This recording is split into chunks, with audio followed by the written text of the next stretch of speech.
I'm approaching the palette area and the easel area. Traditional materials. I'd like to clarify and discuss with you the exact voodoo chemistry that goes on here.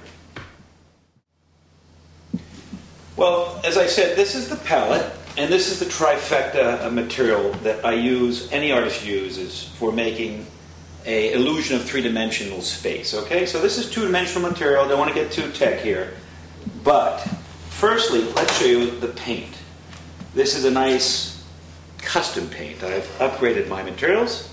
This is expensive. It's a good quality material, and I'm very proud to use it. It has vibrant color and a great quality or tact to it, and I am growing into that material very, very eagerly. The next material that we use are either the thinners, which is, in my case, traditional turpentine, and this is medium, or shall we say, an additional lubricant mixing agent that helps make the paint viscous and yet promotes fast drying and also a glossy finish.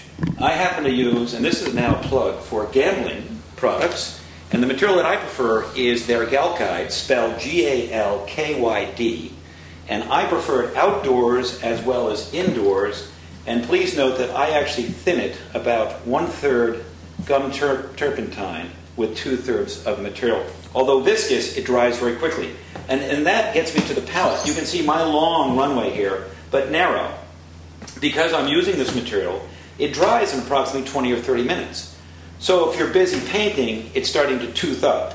And you build your components, your colors, install them, and after 20 or 30 minutes, it's getting tacky enough where you want to probably clean and then start again. So that's why I use a little area. I don't need a vast area, and I'm very, very clinical about my area. I like it to be tidy and organized.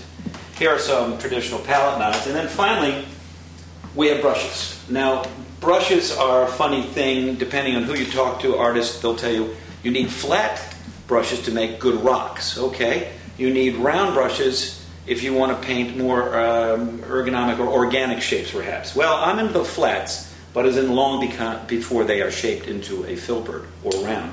And when they get really old, you can get a brush like that that's actually a pretty good tool for canoodling, like dropping in little bits of like frosting all over the painting, or drafting a line, or striking some sort of straight edge, or putting a little pin of light on some component in the painting. So this is the basic wrench kit for this part of the shop.